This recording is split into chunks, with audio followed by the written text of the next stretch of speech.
Hey everyone, welcome to the Liam McCollum Show, a podcast by Human Reaction, where I interview leading voices on hot button issues to arm you with the truth and advance liberty. And if you know anything about me, you will know that today's interview means a lot to me. I am so honored that I get to do it. I have a signed copy of this man's farewell address to Congress. I have it right here. I try to show it to everyone who comes over. Here is the signature.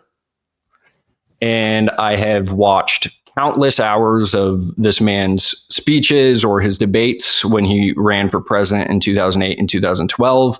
He has inspired millions, most notably with his Giuliani moment during the 2007 GOP debates, where he explained the concept of blowback and the impact of America's foreign policy on our own country.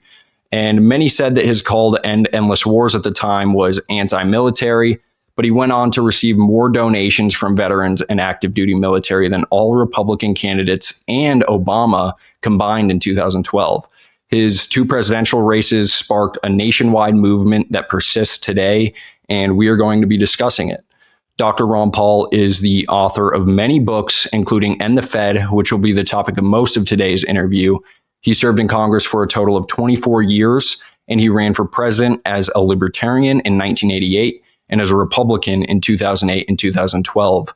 I really hope you enjoy it. Here's Ron Paul. Liam McCollum, really one of the brightest young minds in the liberty movement, one of our rising stars.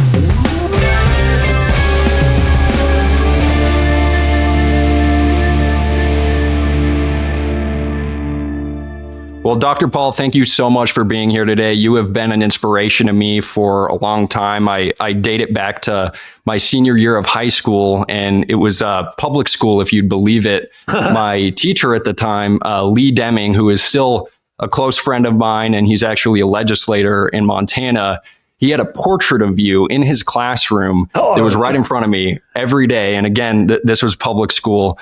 And I had the privilege to meet you at the Mises Institute, and I was a Ron Paul scholar this last summer. So I'm very, very grateful that I'm able to speak with you again, especially on this platform. Well, it's great to be with you today.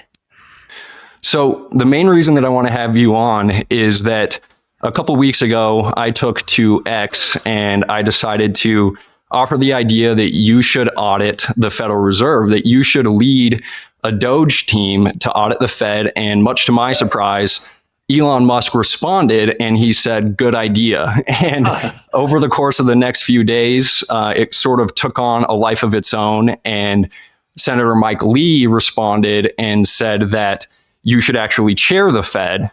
And then Charlie Kirk, a famous conservative commentator, said the same thing. So I think a lot of people are wondering if there was a possibility that this might happen, if you would be interested in doing it, and if you've had any contact with Elon Musk in any way. Not directly. I see his comments at times and a little bit surprised about it all, and I didn't expect that. But I'm delighted that they're interested in the subject. I'm not sure I'm the one that's going to end up doing it. I think they will look into it, but it's such a big deal. There's a lot of protection, of that internal operations of the Fed and how it's connected to the Bank of International Settlements. It's a big, big deal, so it will not be easy. So I wouldn't have, out of the clear blue, applied for the job. No, I wouldn't have. If they asked, I'd say I'd probably prefer more an advisory role, because it might involve traveling. And right now, I don't like traveling, and I used to do a lot of it. But no, I think it's a compliment to what we have been doing, and you, as well, to bring this issue to the forefront. That to me is the big deal, because ideas have consequences. So I'm delighted with that. I'll do anything to promote the ideas. I have not had any direct contact with Musk on this issue, so I can't really say anything about it. But I do find it fascinating that I had worked, maybe in the 70s. That's a good many years trying to get attention on it, and they laughed a lot, in the 70s and 80s in Congress. But right now, the way things are going and the recognition, I think what this is doing now is the recognition that things are bad and they have to do something. At least they'll be forced to discuss it. So I think that's progress once they decide there's something wrong and they're going to investigate it. And maybe it'll be like what they did with USAID, find out that there's a lot more mess out there, and that wakes up a lot of people. Wow, look at what's going on. What do they find out about the trillions of dollars that the central banks and our Federal Reserve are involved in maneuvering and manipulating what goes on around the world? If you had to guess, what kind of things do you think they would find if you were to lead this team?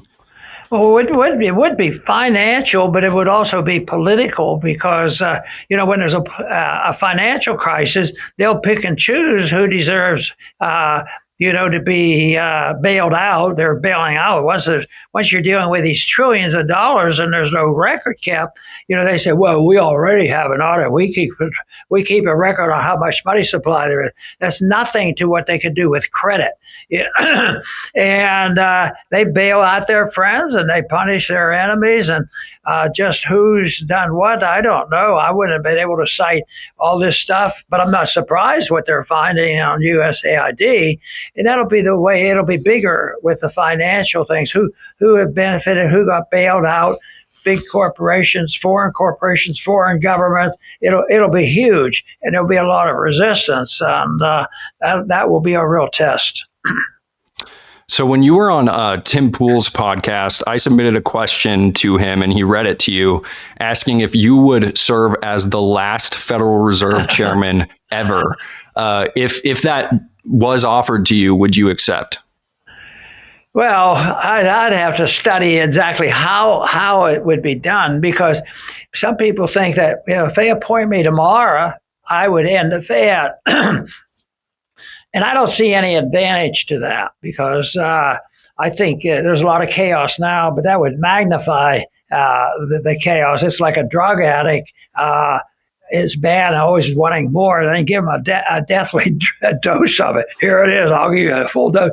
Well, maybe you get rid of it, but there's so much involved, and it's going to hurt some people, because maybe all the banks would close down and nobody could access their banks. And it deserves to do it. If you have a financial crisis, that might be what happens anyway. And you say, well, it's going to happen. Why don't we just precipitate it? I don't think I'd want to do that. I would probably try to get a law passed in order that the audit is the big deal. You get an audit, people are going to say, well, why are we not getting rid of this group of people? And that, I think, is a big thing. But you could do it incrementally, I think, with a group trying to cut back on spending. If they are to be successful, that means it would take away the incentive just to create more counterfeit money to pay the bills of the government. I would write a law and say that the Federal Reserve can't monetize debt. They can't take a Treasury bill. Oh yeah, you guys need the money, and we have to keep the government going. We'll take care of it, and we'll create some money for you, and keep things going. And if you limit that, if you stopped it, if we never had it, we wouldn't have this bubble. But a lot of people would say, yes, but we won't be paying Social Security, or we won't be doing all these other things. So when you think of it, the ramifications would be huge. I think the attempt ought to be made to do it gradually. I don't think it would work. I think eventually, if we continue to do what we have, just the laws of economics will probably drive us to that point. And I think the role that I've always assumed I have is try to educate as many people as possible about sound money and how to protect against the coming collapse of the system, and have more people agree with us. And then maybe we can rebuild. But I don't think it's going to be easy to turn a switch and the next day have a system in place to substitute the monster that we have. It would be very, very difficult. There may be, over the centuries, there's always been transitions. For instance, the British pound lost its reserve status, and it gradually went away. And the pound still exists, but they didn't have, an immediate close down. So I think it's an educational thing about the role of government. And they said, well, nobody wants their budgets cut. In my position, and I'm sure you've heard me say or wrote, see, I think what we should do is make sure the people will give up on the military-industrial complex. That's where the filthy waste and problems occur. And guess what? Yesterday, Trump had him vote for us on the United Nations, to not to continue this rule, not to blame Russia for everything. Get to the truth of things, and that's the way the funding should be too. It could be done, but it's not likely to happen. We're going to limp along, and then a lot of people will suffer. But if we get to the point where it's a collision course and a breakdown, it would be bad. But if there's a transition, and I think there is right now, we're talking about competing currencies, and people do prepare for this. And I think people know there is BRICS. They're trying to come up with another reserve currency, and they're talking about gold. So I would do more to improve that, maybe to move that along. The Fed could have policies like that. They should quit printing money to pay for government debt, and then they ought to think of a way that the gold they stole from the American people have a fair way of returning it to the American people, because we don't need a central bank. And the beginning of our history, we didn't have a central bank that had to be monetized with a bunch of gold. So there's a lot of ways to do it, but I do not believe I could and would just turn one switch and it's all over. Nobody would accept that anyway. Probably would cause a civil war if it was for real. Right. Do you think that they will find any gold in Fort Knox? Oh, they'll find it, and I don't know exactly what they're going to find. But they're going to find it, but they won't know who owns it.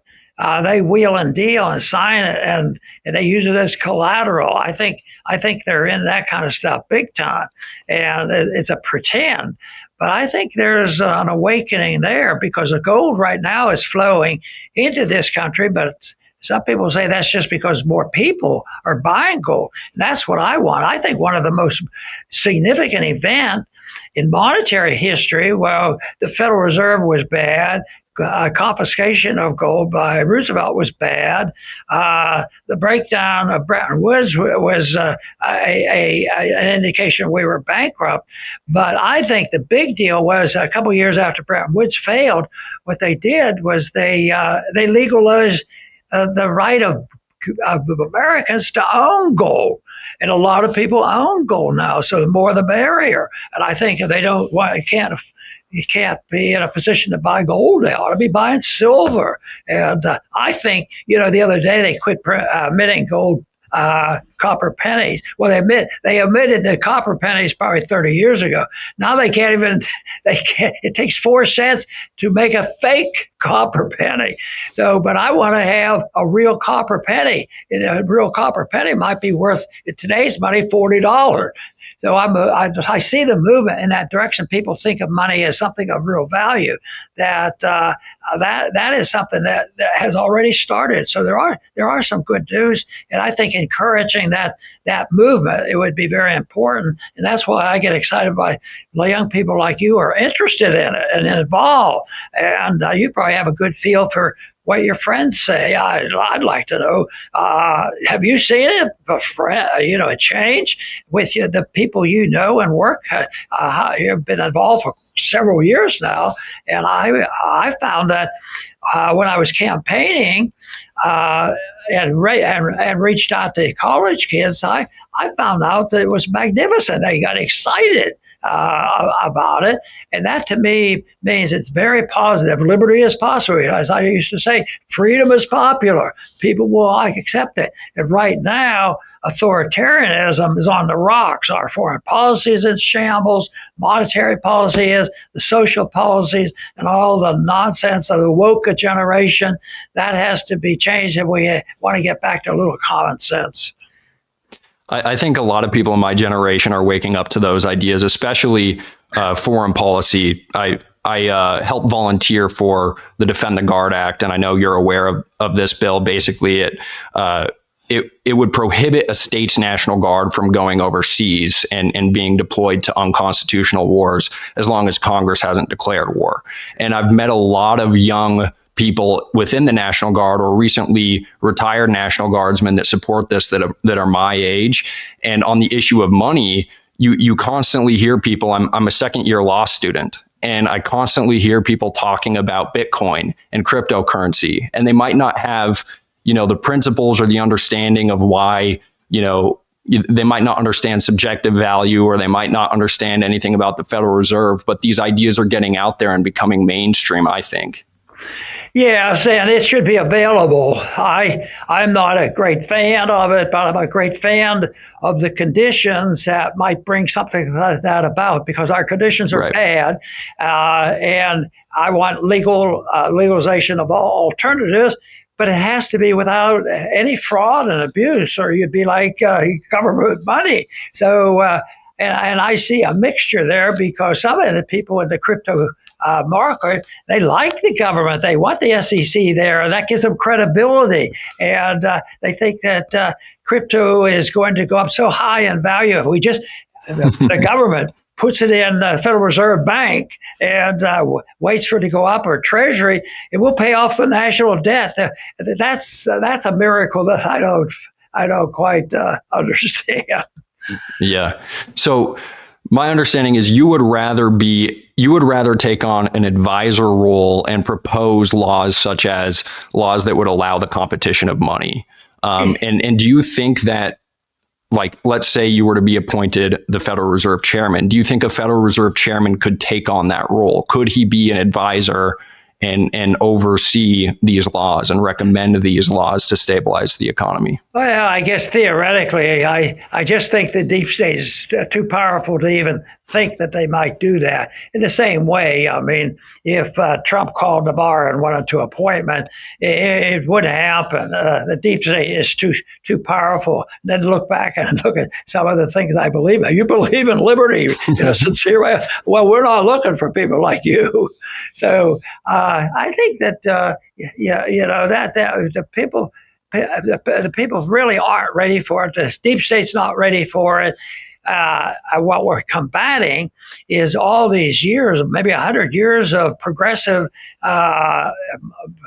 propaganda from our universities. So when I went out and talked, I used to say, well, it took me quite a few years to undo the things that I was taught in my government schools.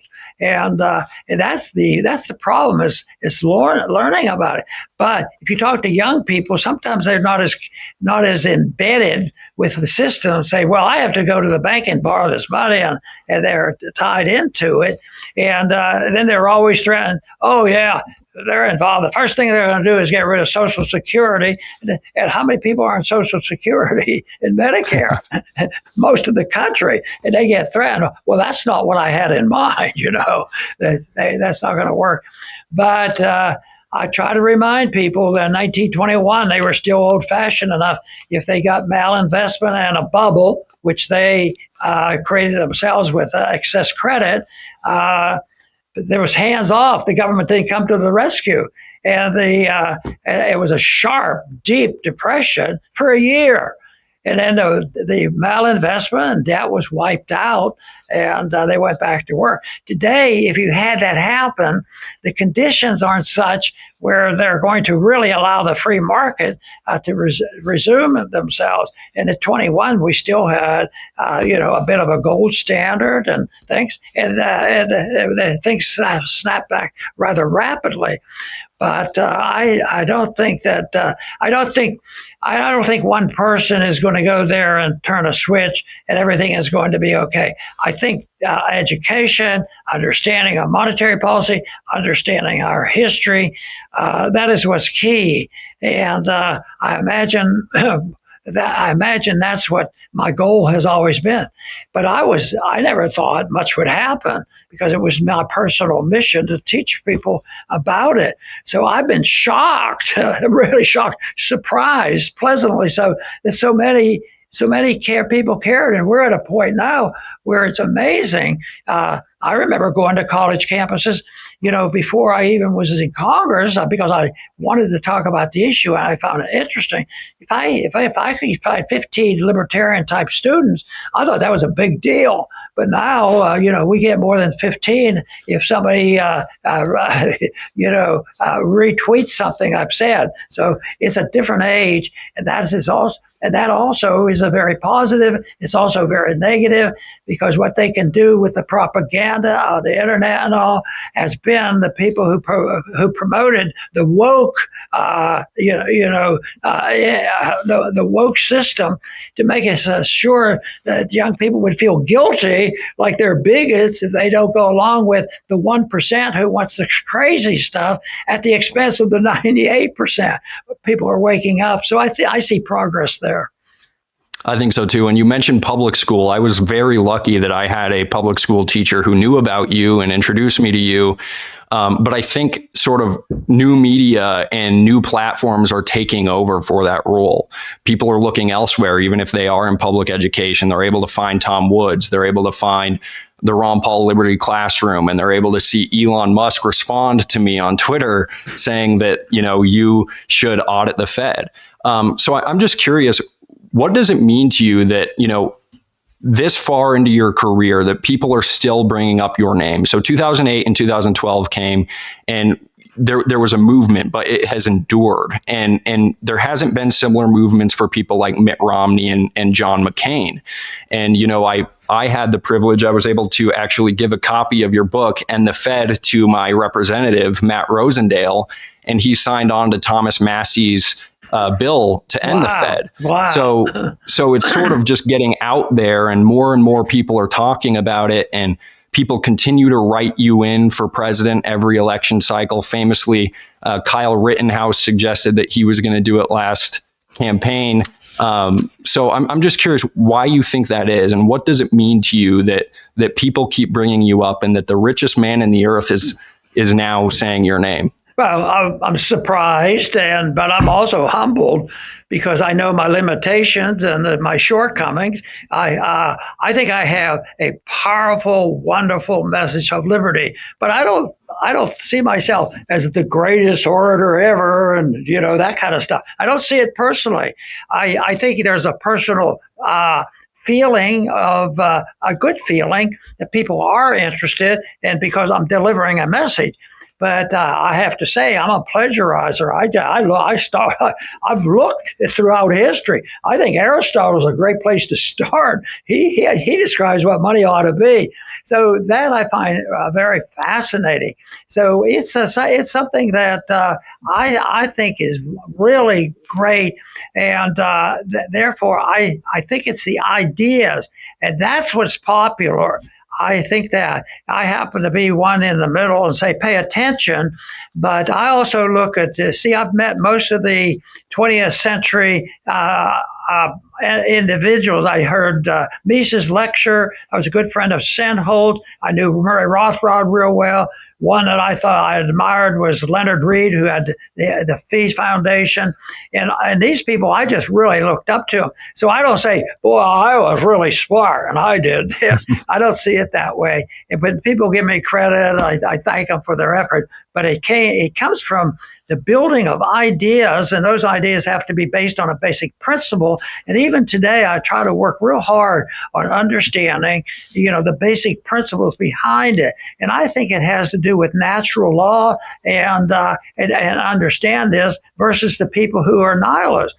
There's a group of people in maybe completely or partially, they don't believe there's anything wrong with lying, and they live by it. And you meet them all the time in Congress, where I think that's something that's been around for a long time. And the more I look at it, the more I think the natural law, don't lie, cheat, steal, or kill, came to all people in a natural way. But it has built, and I think in the last 2,000 years or so, it's really been clearly identified. But I think it's talking about that and thinking that is very important. And if somebody say, yeah, Ron, I agree with you, I'm glad they do. But so-called stealing those ideas. The ideas have been around for a long time, and but I find the excitement. And when I people like me, like people like you that are responding to it, and I think, oh, there's one guy on our side, good deal. But I know, Leon, that you are going to influence a lot of other people. So it's a pyramid type of thing. It's just going to explode, and ideas have consequences. And I've said it many times: an idea whose time has come cannot be stopped. The armies can't kill these ideas. They've tried over and over and over, but usually it comes back.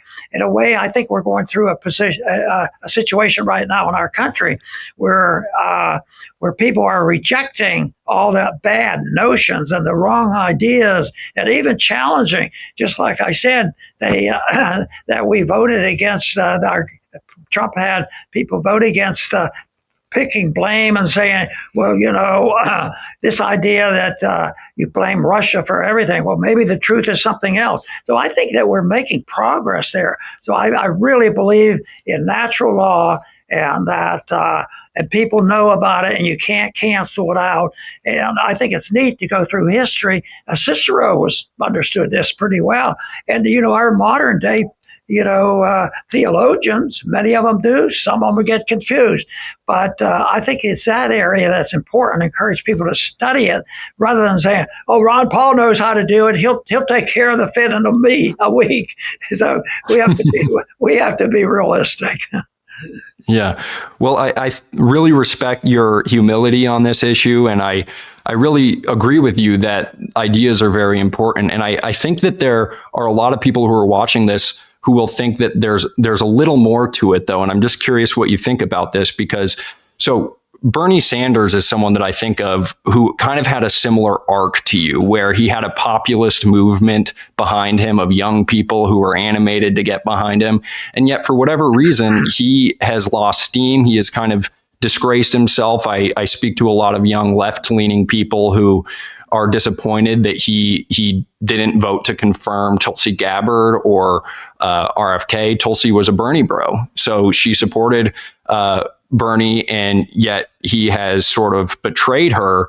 And so I think when you compare your two movements, there's a reason that yours has endured and his hasn't, and it seems to be grounded in the idea of like moral character and commitment to the truth. And I know you mentioned Leonard Reed and Mises, and Leonard Reed was very interested in moral integrity and talking about living out a moral life. And so I'm just curious if you think that your faith or moral integrity or commitment to truth or anything else, maybe your family also contributed to why you have been such a great messenger. Because I agree that it's the ideas, but I think a lot of the audience is going to recognize that you are an extremely humble person, and they want to attribute some of it to you.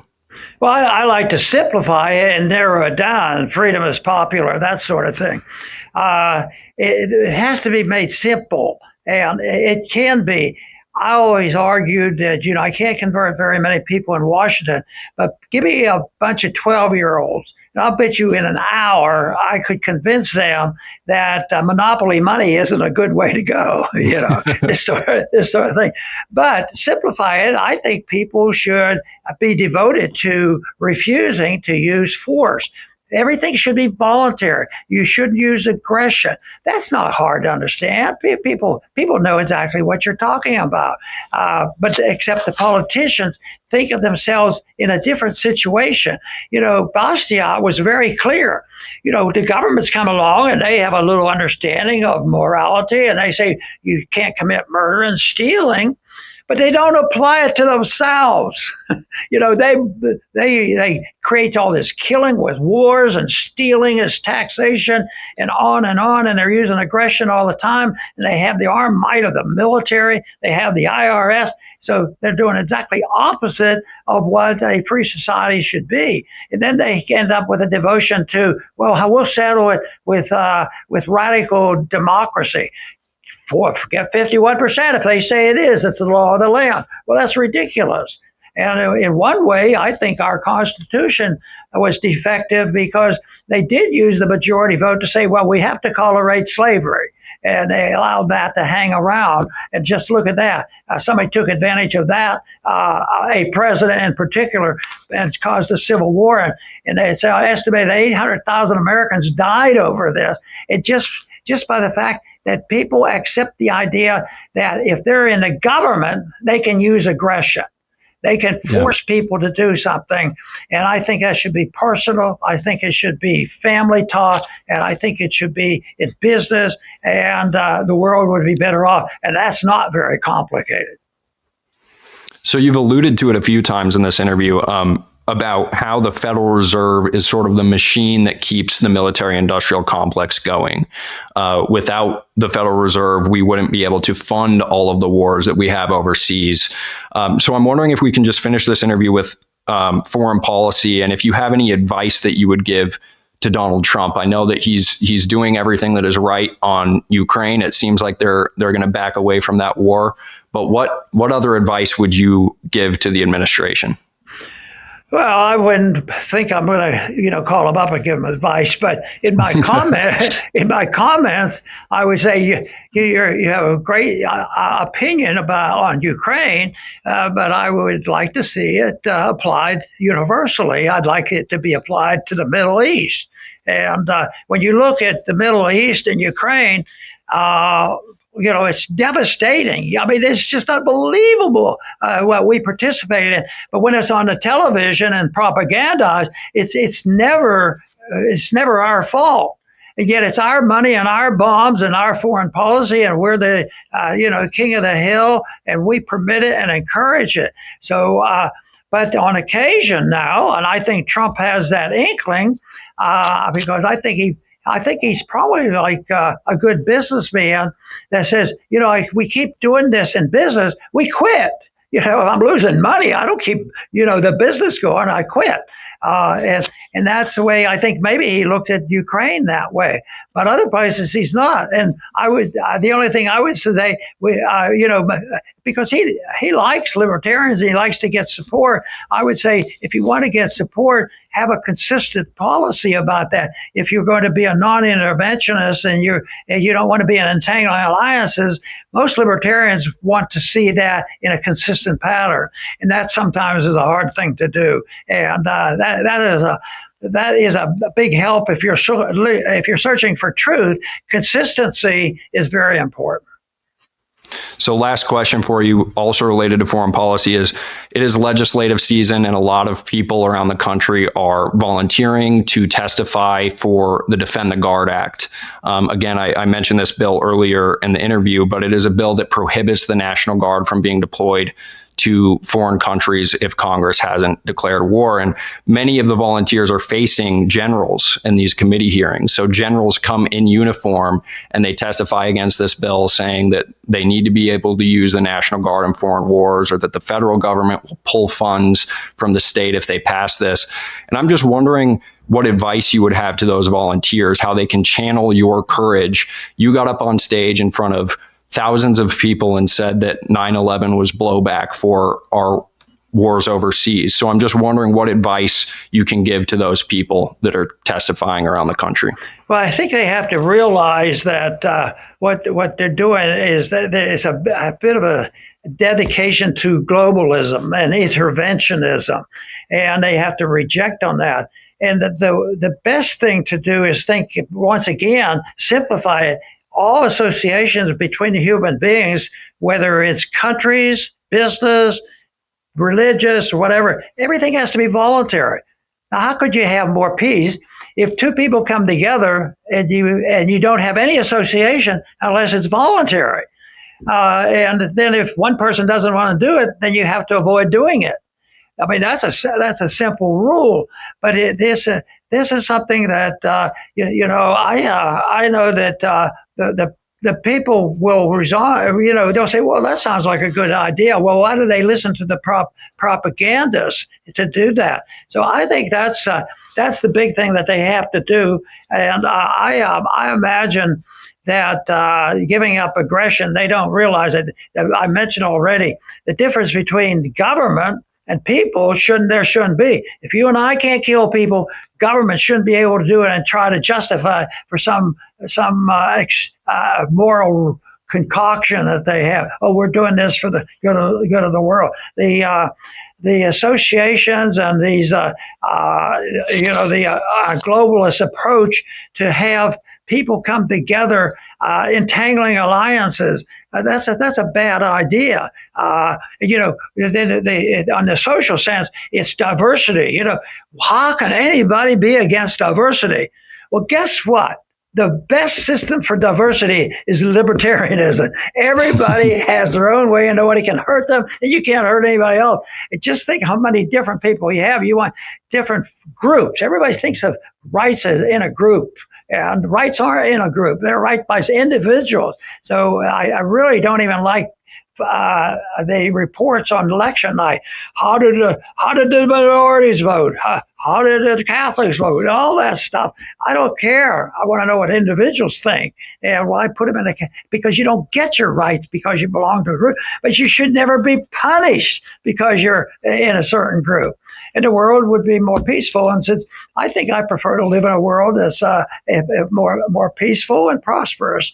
And I think the attitudes that I've inherited from other people is the right way to go. Dr. Paul, thank you so much. And I just want to reiterate what I said in the beginning of this interview. You have influenced so many people, and I wouldn't be here without you. So thanks so much for joining me on this platform. Great to be with you today. Thanks for tuning into The Liam McCollum Show, a podcast by Human Reaction. Check out the Human Reaction Weekly podcast hosted by Joe Sheehan, David Rand, and Kyle Mack. And make sure to like, comment, and subscribe to both of our channels.